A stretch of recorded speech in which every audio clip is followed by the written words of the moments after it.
Sinaksak ng Korte Suprema ng Amerika ang puso ni Trump.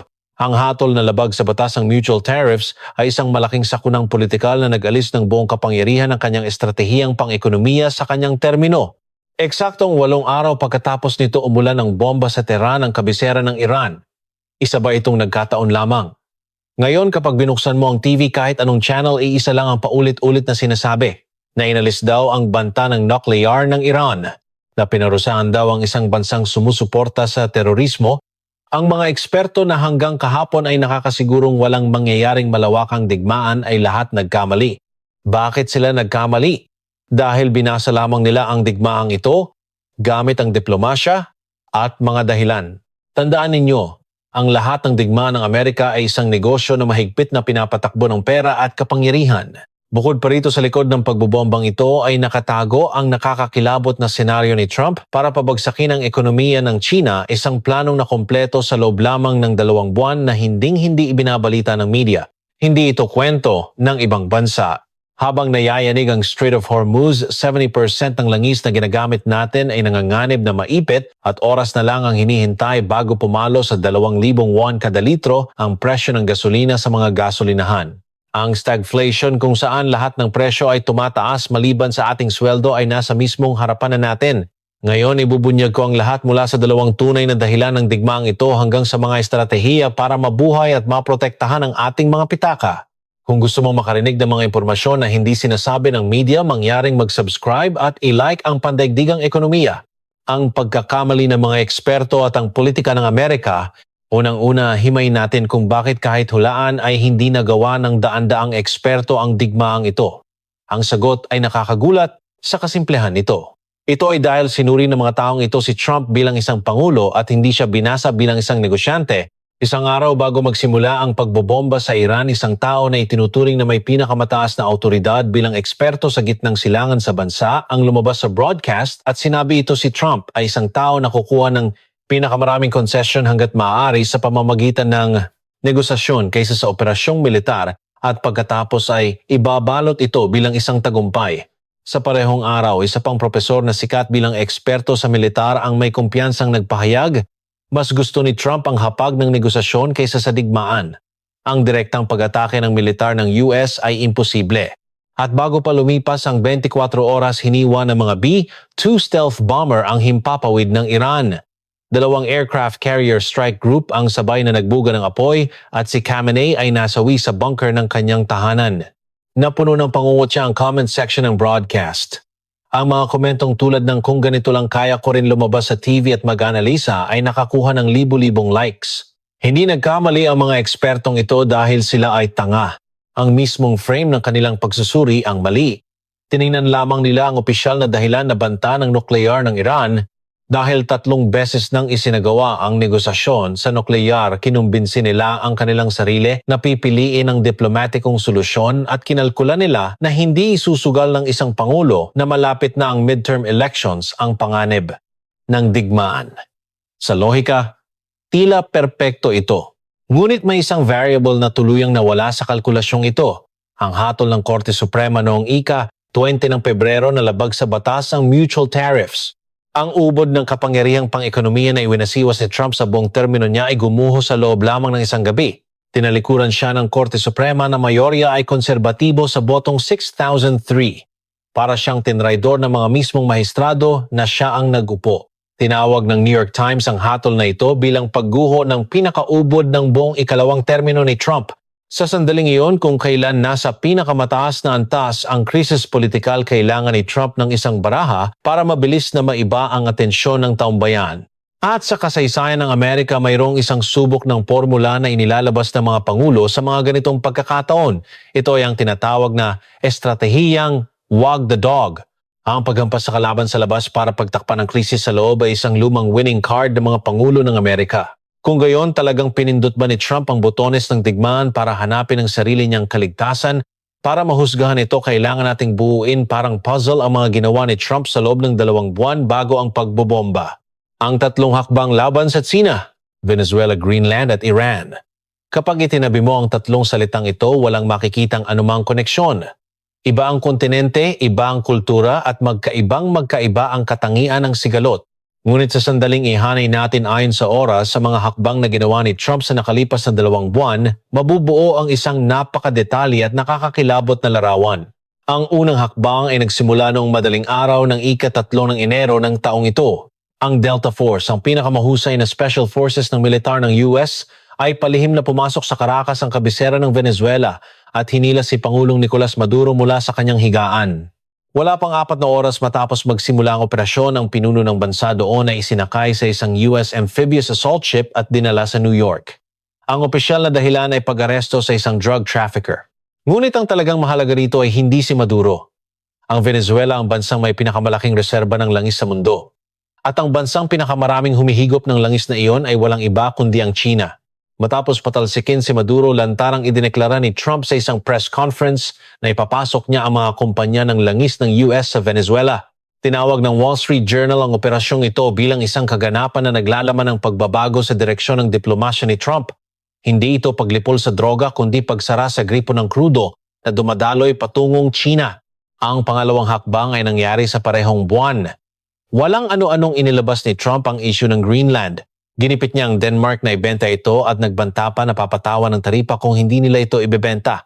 Nung una, pinagtawanan siya ng lahat. Anong halaga meron ng isang tipak ng yelo, ngunit sa ilalim ng lupa ng Greenland, tinatayang may nakabaon na humigit kumulang 36.1 milyong tonelada ng rare earth elements. Ito ang pinakamarami sunod sa China. Ano ba ang rare earth elements? Ito ang pangunahing sangkap na nagpapatibok sa puso ng modernong sibilisasyon, mula sa mga baterya ng electric vehicle semiconductors, stealth fighter jets hanggang sa mga missile guidance system. Sa mismong sandaling ito, hawak ng nag-iisang bansa ng China ang higit sa 60% ng pagpoproseso ng rare earth sa buong mundo. Digmaan man o ekonomiya, ang estruktura ay paralisado ang makabagong industriya ng Amerika kapag isinara ng China ang gripo. Lantarang sinabi ni dating White House National Security Advisor Mike Waltz sa Fox News na ang pinakaubod ng issue sa Greenland ay ang mga pangunahing mineral at likas na yaman. Nakita ni Trump na ang susi para sirain ang estruktura ng monopolyo na iyon ay nakabaon sa ilalim ng lupa ng Greenland. Shutterstock, heto burin natin hanggang dito. Noong Enero, inatake nila ang Venezuela para putulin ang supply ng krudo ng China, at sa parehong buwan ginipit nila ang Greenland para magbaon ng kalso sa estruktura ng monopolyo ng China sa rare earths. At noong ika-28 ng Pebrero, binomba nila ang Iran. Ang Iran ay ang sentro sa gitnang silangan ng Belt and Road na ambisyosong isinusulong ng China. Kasabay nito, isa rin itong bansa na nagtataglay ng isa sa pinakamalaking reserba ng lithium sa buong mundo. Ang lithium ay ang pangunahing sangkap para sa mga baterya ng electric vehicles. Kung babagsak ang Iran, sabay na mawawala ng China ng tulay para sa enerhiya na tinatawag na gitnang silangan at linya ng supply ng yaman para sa hinaharap. 3 tira ang pinakawalan sa loob ng 2 buwan, at ang 3 ito ay eksaktong nakatutok sa mga mahihinang bahagi ng China: crudo, rare earths, lithium at ang Belt and Road. Hindi ito isang mapusok na pakikipagsapalaran militar. Ito ang kumpletong bersyon ng isang mahigpit na nakadisenyong operasyon sa pagpapabagsak ng ekonomiya ng China, pagputol sa dugo gamit ang Venezuela, pag-asinta sa buto gamit ang Greenland, at pagtusok sa puso gamit ang Iran. Ang puso ng Amerika, ang petrodollar. Ngunit may isang katanungan na natitira rito. Kahit gaano pa gustuhin ng Amerika na gipitin ng China, bakit handa silang pumasok sa digmaan habang gumagawa ng ganitong kalaking hakbang na mapanganib? Para mahanap ang sagot, kailangan muna nating malaman kung ano ang tunay na makina na nagpapatakbo sa bansang Amerika. Hindi ito langis at hindi rin lakas militar. Ito ay ang dolyar. Sa madaling salita, ito ang sistemang tinatawag na petrodollar. Noong 1974, gumawa ang Amerika ng isang makasaysayang lihim na kasunduan sa Saudi Arabia. Ang nilalaman ay simple. Kapag nagbebenta ng langis, dapat dolyar lamang ang gagamitin sa pagbabayad. Kapalit nito, poprotektahan namin ang inyong kaharian sa pamamagitan ng aming militar. Nang tanggapin ng Saudi ang kasunduang ito, ang kalakalan ng langis sa buong mundo ay pinag-isa gamit ang dolyar. Para makabili ng langis, kailangan mong magkaroon ng dolyar, at para makakuha ng dolyar, kailangan mong magbenta ng mga produkto sa Amerika o bumili ng US government bonds. Ang ibig sabihin nito, sa sandaling ang lahat ng bansa sa mundo ay gumawa ng pang-ekonomiyang aktibidad, otomatikong nabuo ang isang estruktura na nagpapasok ng dolyar. Ito ang dahilan kung bakit hindi madaling bumagsak ang halaga ng dolyar kahit gaano karaming pera ang iprint ng Amerika. Ang petrodollar ay ang puso ng ekonomiya ng Amerika at ang haligi ng pangingibabaw nito sa mundo. Kung gayon, anong mangyayari kapag nyanig ang haliging ito, ibinigay na ng kasaysayan ng sagot. Noong taong 2000, si Saddam Hussein ng Iraq ang unang naghamon. Inihayag niya na papalitan niya ang pera pambayad sa langis mula dolyar patungong euro. Pagkalipas ng 3 taon, nilusob ng Amerika ang Iraq gamit ang dahilan na mayroon silang weapons of mass destruction, mga sandata ng malawakang paglipol. Ang rehimen ni Hussein ay tuluyang bumagsak at siya rin ay kalunos-lunos na kinaladkad pababa mula sa kanyang kapangyarihan. Hanggang sa huli, walang natagpuang weapons of mass destruction. Matapos bumagsak ang Iraq, ano ang unang nagbago? Ang pera pambayad sa langis ay bumalik muli sa dolyar. Noong 2009, parehong landas ang tinahak ni Muammar Gaddafi ng Libya. Sa pagkakataong ito, mas ambisyoso ang plano. Nag-anunsyo siya ng plano na lumikha ng gintong barya na dinar na ibabahagi ng buong Africa at gagamitin para sa kalakalan ng langis. Isang mundo kung saan ganap na itataboy ang dolyar at ang Africa ay makikipagkalakalan ng yaman gamit ang sarili nitong pera. Noong 2011, nagsimula ang airstrikes ng NATO Allied Forces at ang rehimen ni Gaddafi ay malupit ding niyurakan at tuluyan ng naglaho sa kasaysayan. Ang opisyal na dahilan ay suporta para sa demokrasya mula sa isang diktador. Ang kwento tungkol sa gintong baryang dinar ay hindi na muling lumabas sa bibig ng kahit sino. Nakikita niyo ba ang pattern? Ang sinumang humamon sa trono ng dolyar ay walang pagbubukod na humarap sa isang trahedyang pagtatapos. Hindi ito nagkataon lamang. Para sa Amerika, ang sistema ng petrodollar ay hindi isang interes na maaaring ipagpaliban kundi isang isyu ng kaligtasan kung saan hindi sila maaaring umatras kahit isang hakbang. Ngunit ngayon lumitaw ang isang dambuhalang hamon na hindi hamak na mas malaki kaysa kina Hussein o Gaddafi. Ito ay walang iba kundi ang China. Simula noong 2023, pinangunahan ng China ang BRICS upang seryosong magtatag ng isang sistema para makipagkalakalan ng langis ng walang dolyar. Hinikayat nilang Saudi Arabia na sumali sa BRICS at naging matagumpay ang pagbabayad ng langis gamit ang yuan habang ang Iran at Russia ay inalis na ang dolyar sa kalakalan sa pagitan ng kanilang dalawang bansa. Nagsimula nang makita ang lamat sa sistema ng petrodollar na pinotektahan ng Amerika gamit ang dugo sa loob ng kalahating siglo. Tingnan ninyo ang posisyon ng Iran sa larawang ito. Ang Iran ay isang pangunahing miyembro ng BRICS at ang bansang pinakaaktibong sumusuporta sa pagbabayad ng langis gamit ang yuan ng China. Kasabay nito, ito ang tarangkahan sa gitnang silangan para sa Belt and Road at hawak nito ang leeg ng transportasyon ng langis sa buong mundo na tinatawag na Strait of Hormuz. Para makagawa ang China ng mundong walang dolyar, kailangan nila ang tulay na tinatawag na Iran.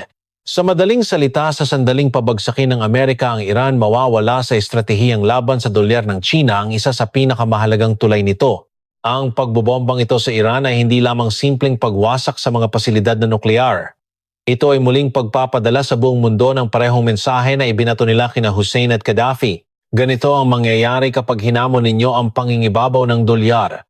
At ang tunay na tatanggap ng mensaheng ito ay hindi ang Iran kundi si Xi Jinping na nakaupo sa Beijing. Ang ekonomiya ng digmaan at ang makinarya ng Amerika. Ngunit sa digmaan palaging may mga taong kumikita ng pera. Kapag nalaman natin kung sino ang mga nagbubukas ng champagne tuwing may nahuhulog na bomba at kung bakit nila gusto ang digmaang ito, mabubuo ang huling piraso ng puzzle.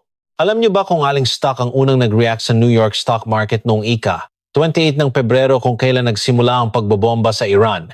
Lockheed Martin, Raytheon, Northrop Grumman ang presyo ng mga shares ng Big Three. Defense contractors ng US ay sabay-sabay na tumaas. Sa mismong oras na bumabagsak ang mga bomba sa Tehran, ng mga defense traders sa Wall Street ay nagiinuman para magdiwang. Hindi ito nagkataon lamang. Sa estruktura, ganito talaga ang nangyayari.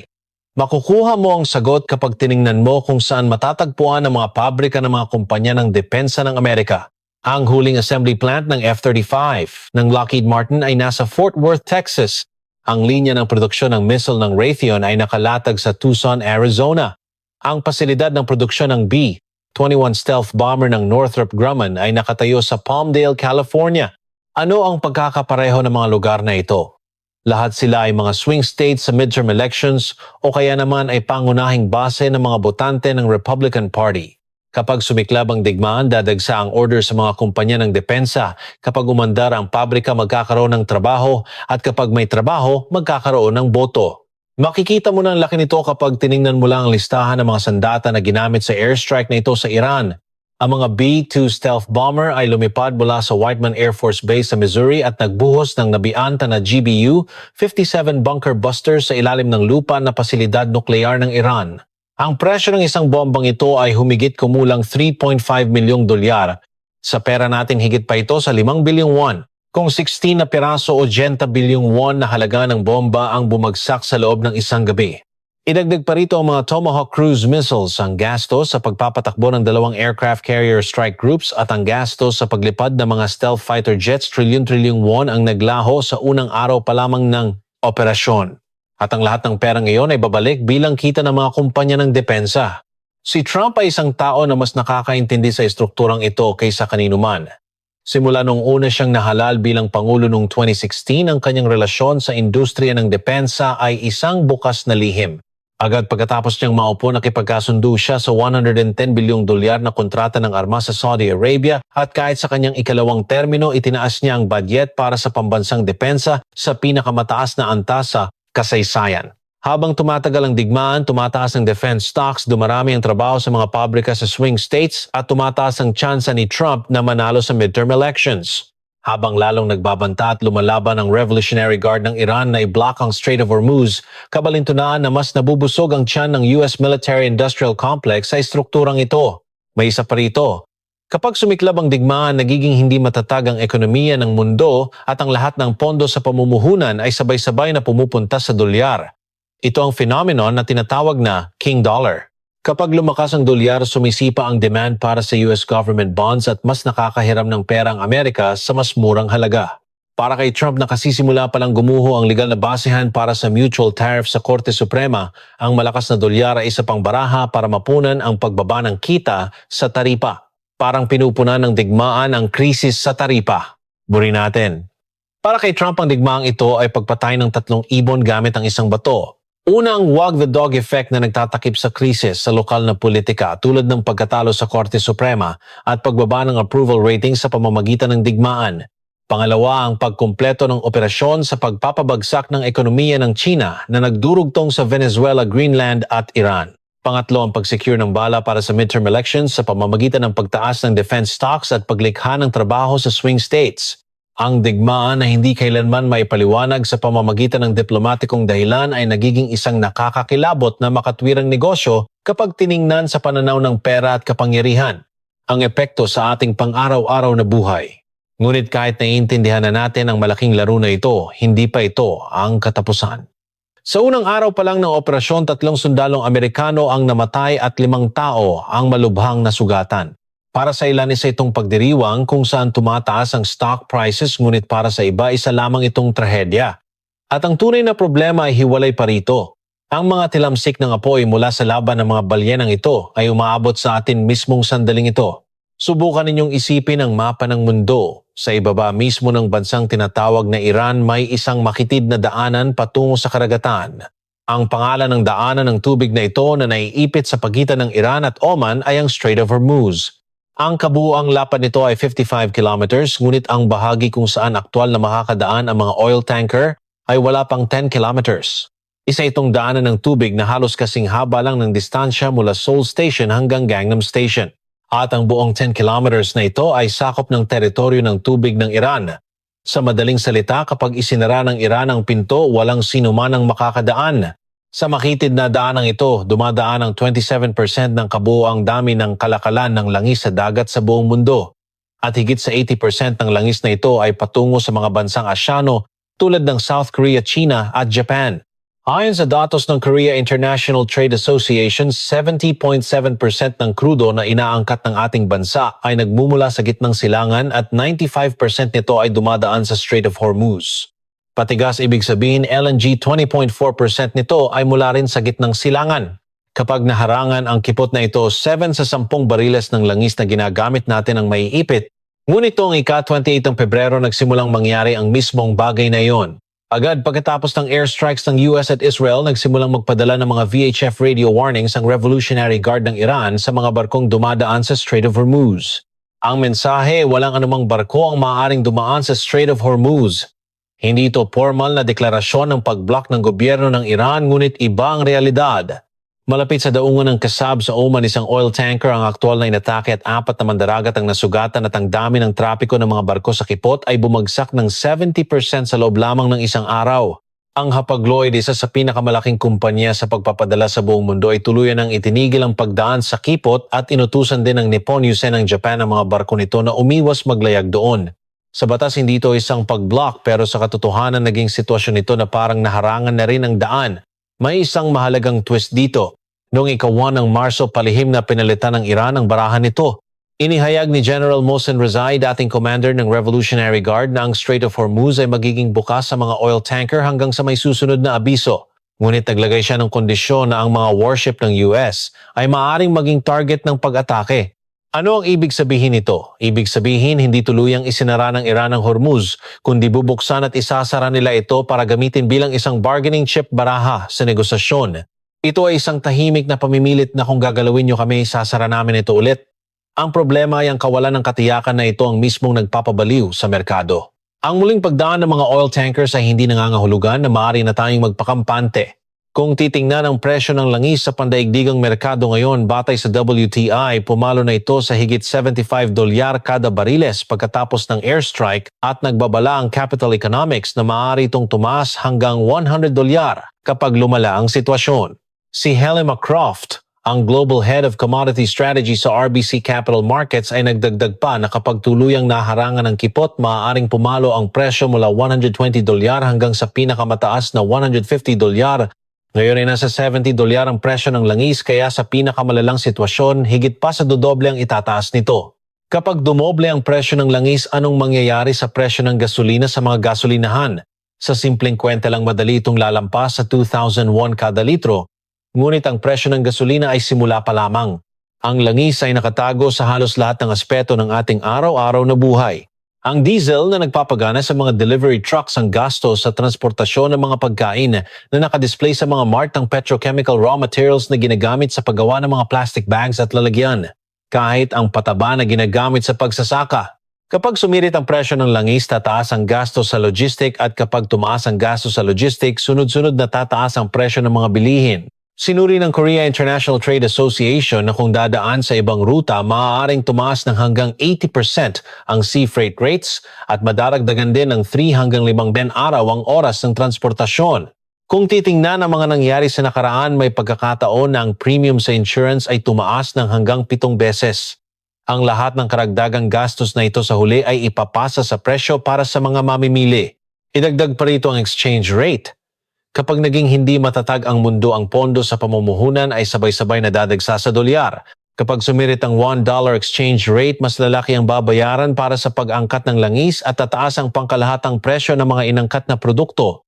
Sitwasyon kung saan ang sweldo ko ay pareho pa rin, ngunit ang presyo ng gasolina, presyo ng bilihin sa palengke, kuryente at gas ay baliw na tumataas. Sa ekonomiya, tinatawag itong stagflation. Ito ang pinakamalupit na krisis sa ekonomiya kung saan naninigas ang ekonomiya habang patuloy na tumataas ang presyo ng bilihin. Sinasabi ng gobyerno na mayroon silang reserbang katumbas ng 7 buwan kaya walang magiging problema sa supply at demand sa ngayon. Ngunit iba ang tapat na pagsusuri ng isang opisyal mula sa Ministry of Trade, Industry and Energy. Kung titingnan ng makatotohanan ng reserba ng gobyerno at pribadong sektor ang panahon na kayang tumagal ng industriya habang normal na nag-operate ay humigit kumulang 4 na buwan o 120 araw lamang. Ngunit sa sitwasyong walang nakakaalam kung kailan matatapos ang digmaang ito, gaano katagal kaya makakayanan ng 4 na buwang kalasag na ito. Kung inisip ninyo na ito ay digmaan lang ng ibang bansa, dapat ninyong malaman na sa mismong sandaling ito ang apoy ay kumakalat na sa mismong pintuan natin. Gaano katagal ang digmaan at ang ating estratehiya sa kaligtasan? Kung gayon, kailan ba talaga matatapos ang digmaang ito? Tapatan kong sasabihin sa inyo. Napakababa ng posibilidad na mabilis na matatapos ang digmaang ito. Tingnan ninyo ang mga kilos ni Trump. Matapos tanggalin ang pinakamataas na pinuno sa pamamagitan ng pagbobomba, sinabi niya, "Hindi pagpapalit ng rehimen ang aking layunin. Gusto ko ng dialogo." Ano ang ibig sabihin nito? Wala siyang balak itigil ang pag-atake at patuloy niyang bubugbugin ang Iran parang punching bag hanggang sa tuluyang manghina ang Iran, groggy state at pumirma sa isang dokumento ng pagsuko na lubos na favorable sa kanya. Ang Iran din ay ginagamit ang pagbubukas at pagsasara ng Strait of Hormuz bilang kanilang huling baraha sa negosasyon. Parehong walang balak umatras. Ang mas nakakapanghilakbot pa ang apoy ay kumakalat na sa buong gitnang silangan. Agad pagkatapos ng airstrikes, nagpaputok ang Iran ng mga ballistic missiles papunta sa base ng militar ng US sa Kuwait at sa Tel Aviv, Israel. May balita pa na ang landmark ng Dubai, ang Burj Al Arab Hotel, ay tinamaan ng drone ng Iran. Sa pagsali ng mga Houthi rebels ng Yemen at mga milisya ng Iraq ang digmaan ay lumalampas na sa isang bansang Iran at kumakalat sa buong rehiyon ng gitnang silangan.